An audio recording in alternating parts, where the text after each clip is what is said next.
Donc, si nous nous retrouvons ici aujourd'hui, c'est pour aller à la rencontre de Nicolas Edme, rétif de la Bretonne.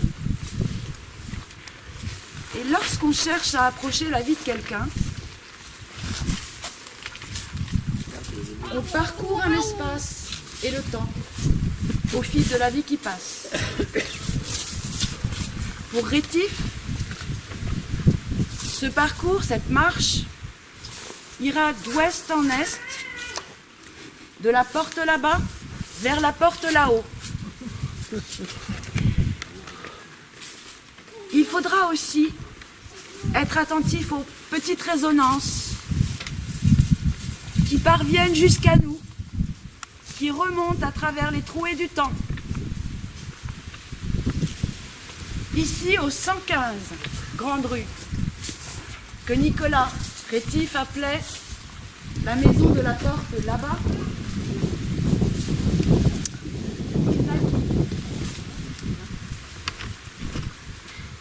C'était une propriété de sa mère, Barbe Ferlet, qu'il avait obtenue en héritage de son premier mari, Edme Bouja.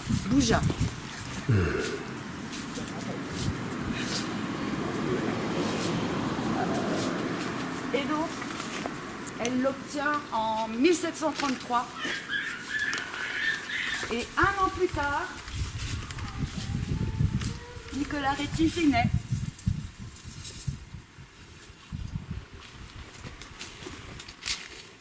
Je vis le jour en 1734, le 22 novembre, dans le village de Sassy, en latin Saxiacus, à Saxo, disait messire Antoine Poudria, pasteur du lieu.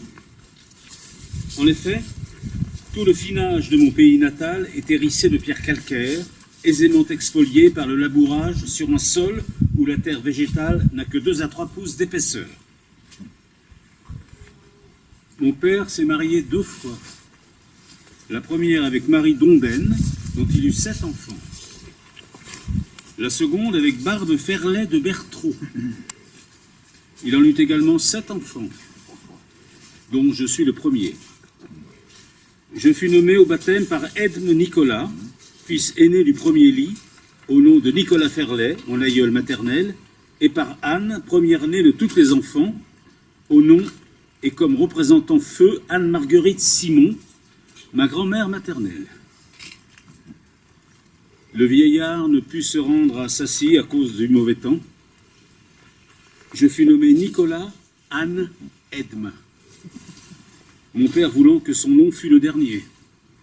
Mais à la rédaction de l'acte, Jacques Béraud, le maître d'école, omit Anne, qui ne fut point surajouté, quoique prononcé dans la cérémonie aux interpellations.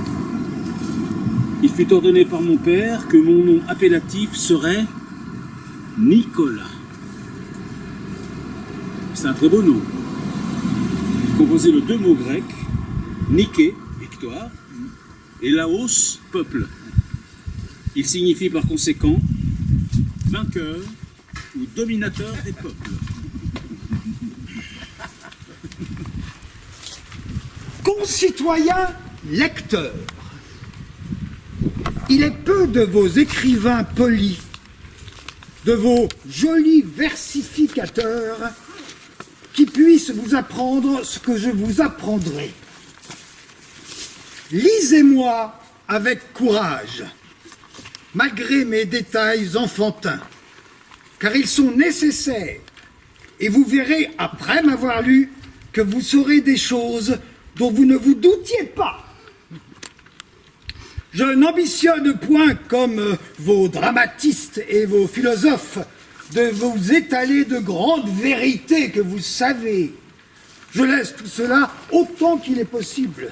Vous avez Voltaire, Rousseau, Buffon, qui malgré de fréquentes erreurs, vous inspireront là-dessus mieux que moi. Je vous prie seulement de remarquer les choses neuves que je vous dirai. Bonnement, simplement.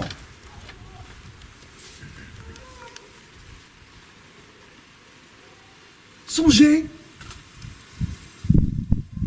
que je vous que je dois plus vous intéresser qu'à un voyageur menteur qui vous rapporte des histoires par ouï-dire de pays éloignés que vous ne verrez jamais, qui romanise l'Afrique, les bochis, les cafres et surtout les Hottentots, comme a fait un certain Vaillant.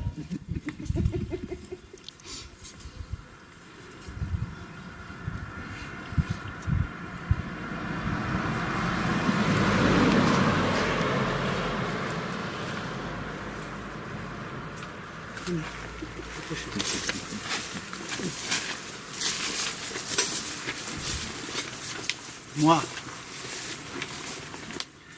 je ne vous parle que de votre pays. À 50 lieues de la capitale.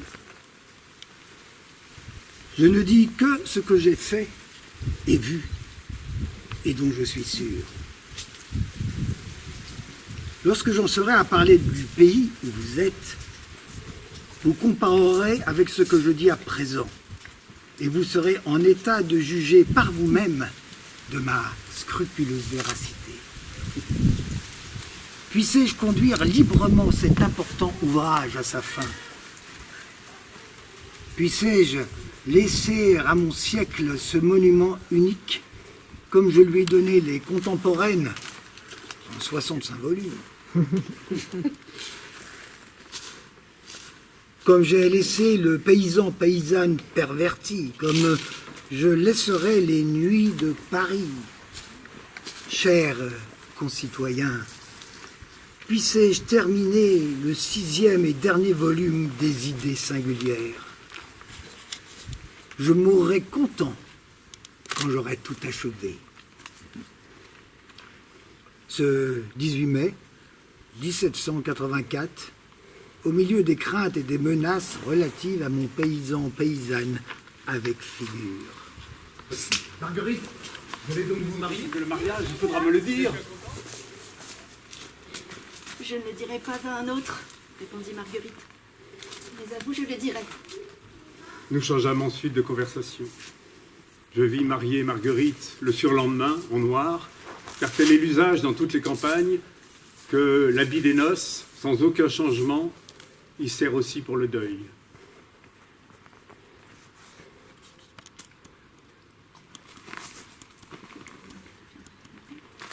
Si l'un des deux viendrait à mourir.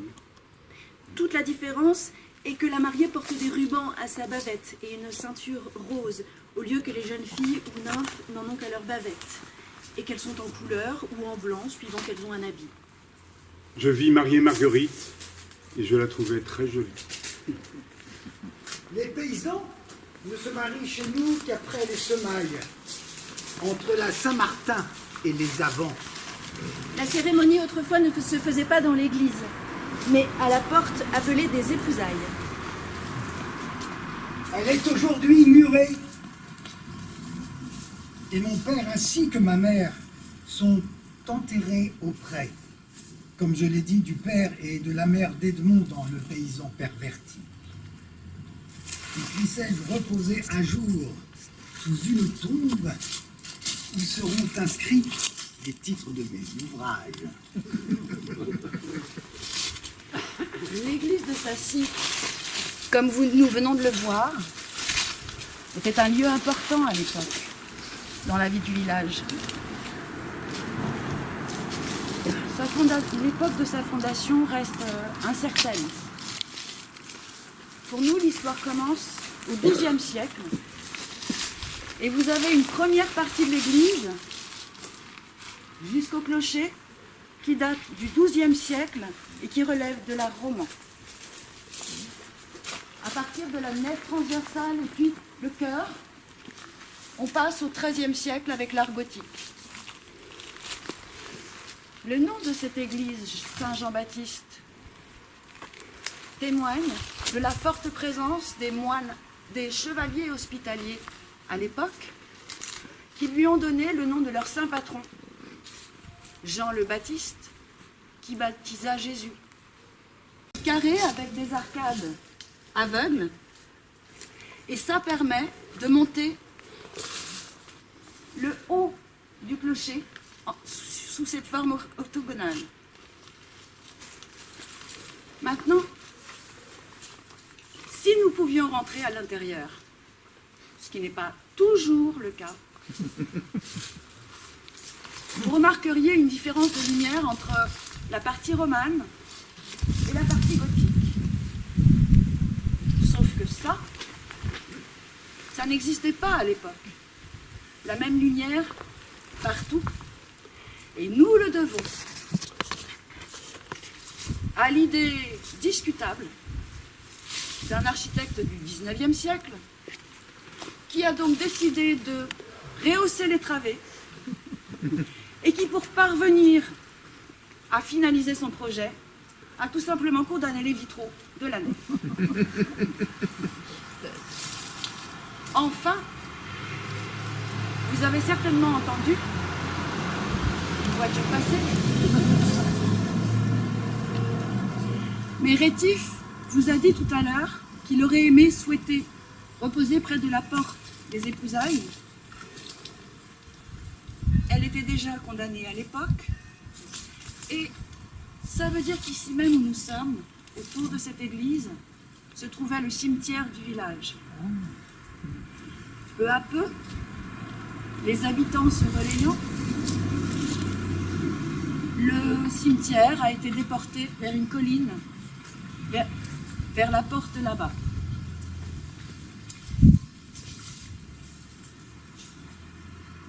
Eh bien, je vous propose maintenant que nous avancions petit à petit vers les 7 ans de Rétif. J'étais toujours amie de Mlo Béraud. Un jour que je fus le prendre pour aller à l'école, sa mère nous dit « Mes enfants, vous avez aujourd'hui 7 ans, car vous êtes nés le même jour et presque à la même heure. Vous viez un âge de péché et de perdre votre innocence. En lieu de vent, vous ne péchez pas mon quoi. Faudrait, hein. Il faut à cette heure être pincé tous les deux. » Mlo écouta cette raison, qui en vaut bien une autre, avec stupidité. Quant à moi, elle m'effraya. J'étais charmée d'avoir 7 ans et de me trouver un être raisonnable. Mais l'idée du péché, dont ma mère me donnait l'horreur dans ses entretiens, me chagrina beaucoup. Je sortis de chez la mère Béraud, la larme à l'œil. Pénétrée de respect pour ma nouvelle raison, j'avais l'air modeste et contrit d'une petite fille qui fait sa première communion. Nous allâmes à l'école. J'y fus d'une sagesse exemplaire, moi qui étais toujours un peu remuée. Maître Jacques le remarqua et me dit en riant « Qu'avez-vous, monsieur Nicolas ?»« 7 ans aujourd'hui, monsieur le maître. Et voilà que je vais pécher et offenser Dieu. Je voudrais bien m'en pouvoir empêcher. »« C'est facile, dit maître Jacques. Vous n'avez qu'à toujours bien remplir votre devoir. » Cette réponse vague me satisfit. Et je crois bien que c'est la seule bonne que me fit jamais maître Jacques. Si vous voulez bien me suivre, nous allons essayer de savourer et de méditer par la marche la distance qui parfois nous sépare des lieux de rencontre grandes ou infimes, mais toujours au détour de l'imprévu. Et il le dit bien lui-même dans Chemin faisant, qu'il a publié en 1974. Je ne souhaite rien d'autre par ce livre que redonner à son lecteur le goût des herbes et des chemins, le besoin de musarder dans l'imprévu, de retrouver ses racines dans le grand message des horizons. Aux environs des années 1980, Jacques et Sylvia sont venus s'installer et Jacques y a ancré des temps d'écriture. Et c'est là qu'il consacra de son temps à aller rencontrer l'œuvre de Rétif. Et de cette rencontre naquit une préface de Jacques Lacarrière pour la découverte australe de Rétif, un article présentant l'auteur dans l'Encyclopædia Universalis, ou encore une exposition qui eut lieu au lavoir de Sacy, qui est aujourd'hui la salle des fêtes que vous avez certainement vue tout à l'heure. Attention. Je fais une pause. Obligé. La vue fait partie de nos vies. Et chemin faisant, Ah mais c'est pas fini là.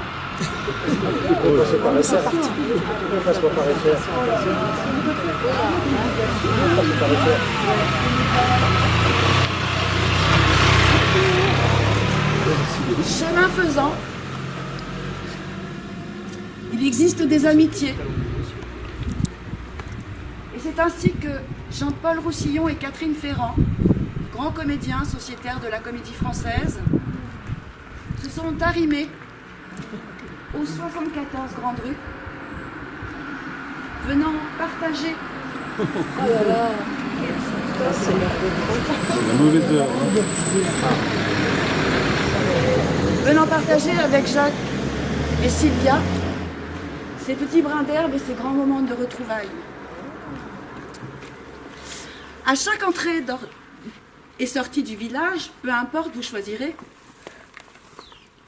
vous avez pu voir ou vous verrez peut-être un portrait de Rétif de la Bretonne, un portrait de Jacques Lacarrière, un portrait de Jean-Paul Roussillon.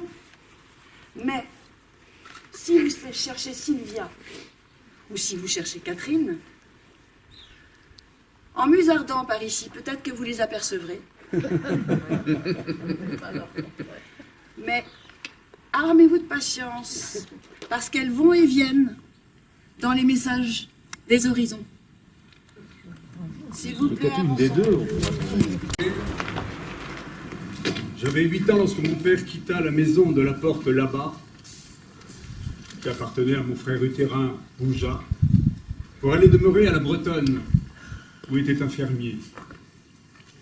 Je fus ainsi éloigné de Mlot de toute la longueur du village, car la Bretonne est à la porte là-haut, mais hors des murs, à plus de 300 pas. Les eaux de la Farge y coulaient alors, ce qui suffisait pour interrompre la communication entre le bourg et moi. Je ne vis plus mon premier camarade. Ce fut Étienne Dumont, fils d'une bru de Christophe Berthier, qui le remplaça.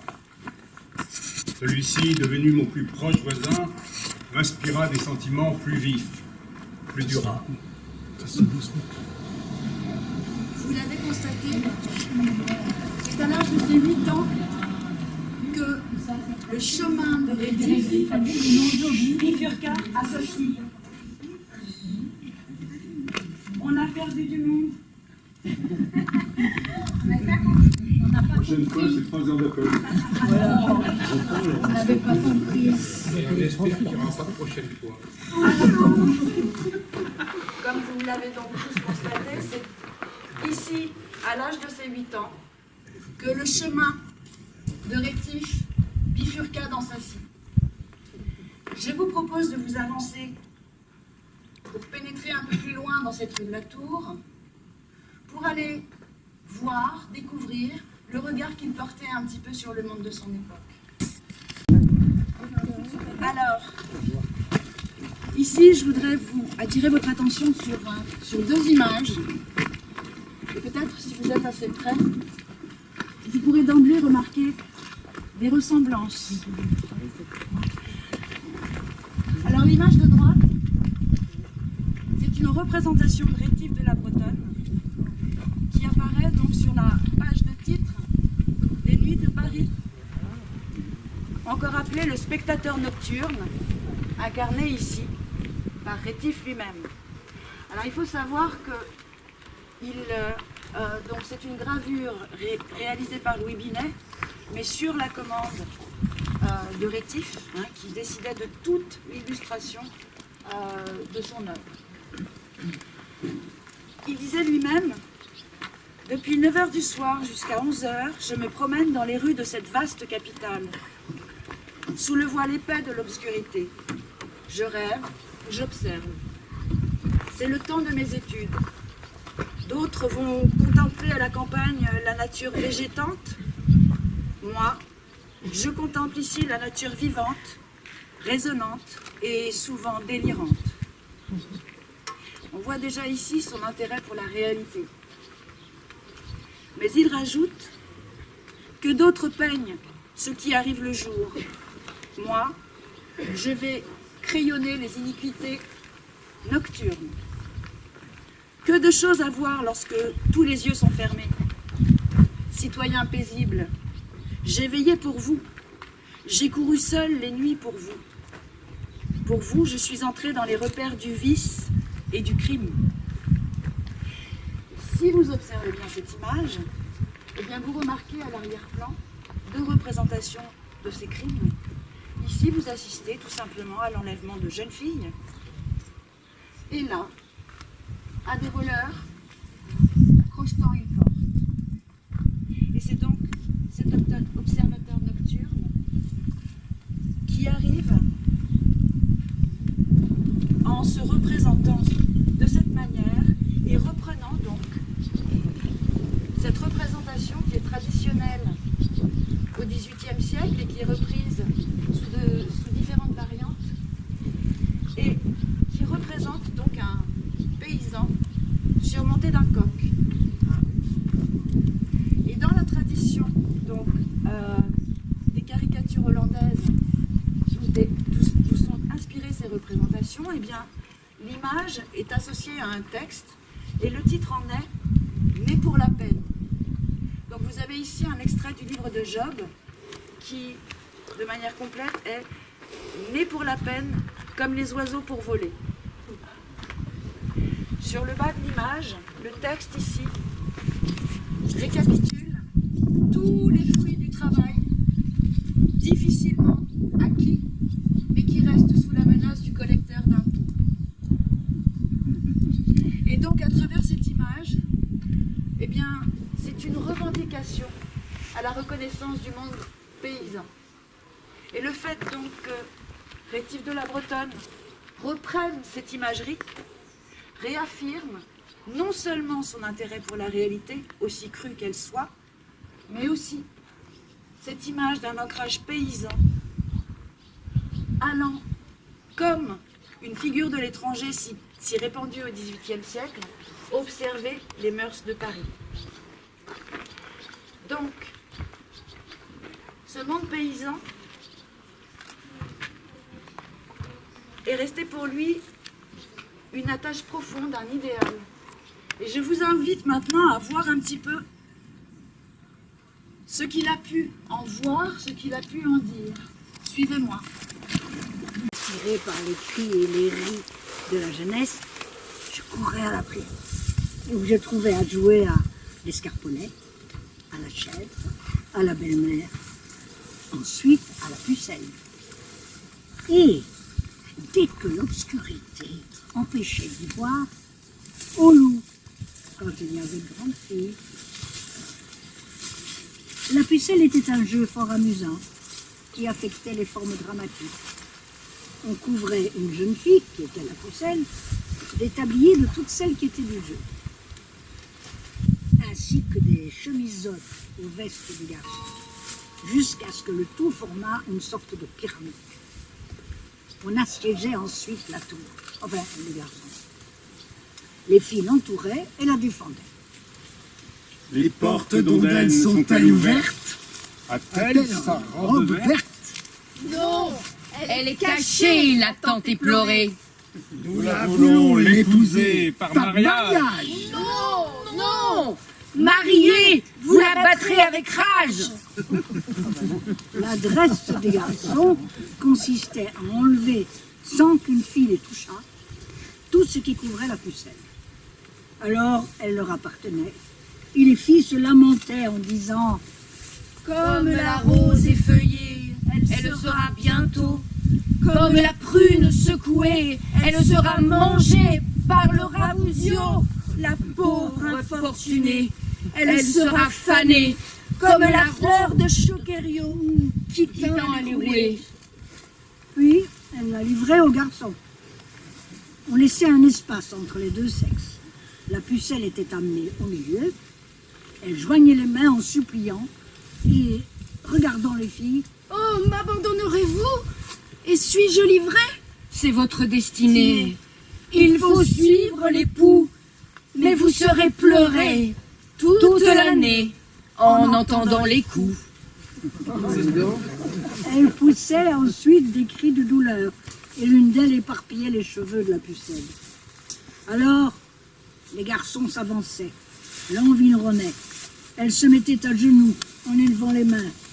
Il feignait de se laisser fléchir et il lui disait « Viens, viens, mieux te garderont que ces filles à cotillon Qui te gardaient ne pourront.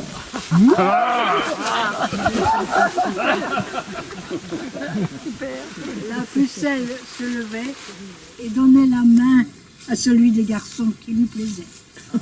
C'était son mari, et le jeu finissait là. Le garçon choisi remettait ensuite poliment la jeune fille au milieu de ses compagnes. Il paraît que l'origine de ce jeu est l'ancienne cérémonie du mariage chez les Gaulois du canton, avant et même depuis le christianisme.